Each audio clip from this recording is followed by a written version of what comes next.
Hello, welcome to part 2 of cheese కథలు. నేను చిన్నగా ఉన్నప్పుడు ఆ టామ్ అండ్ జెర్రీ సిరీస్లో చీజ్ కోసం గొడవ పడతాండ్రు కదా. సో అప్పుడు అనుకునేదాన్ని నేనెప్పుడు ట్రై చేస్తానా చీజ్ అని.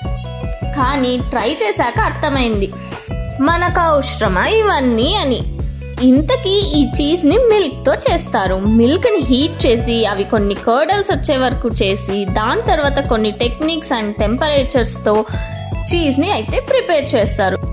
ఇలా ప్రిపేర్ చేసిన చీజ్ ని కొన్ని టెంపరేచర్స్ లో ఫ్రీజ్ చేసి ఫ్యాక్టరీస్ లో అయితే స్టోర్ చేస్తారంట. ఎంత ఓల్డర్ చీజ్ అయితే అంత ఎక్స్పెన్సివ్ అంట. కొన్ని చీజెస్ కి మంత్స్ అండ్ ఇయర్స్ కూడా ఉంటాయంట. ఇక్కడ చీజ్ షేప్స్ అయితే భలే ఉన్నాయి చూడ్డానికి. ఇంతకీ మీరెప్పుడైనా చీజ్ ని ట్రై చేశారా? ట్రై చేస్తుంటే మీ ఫస్ట్ ఎక్స్పీరియన్స్ ఏంటో కామెంట్స్ లో షేర్ చేసుకోండి. Okay, bye, mercy.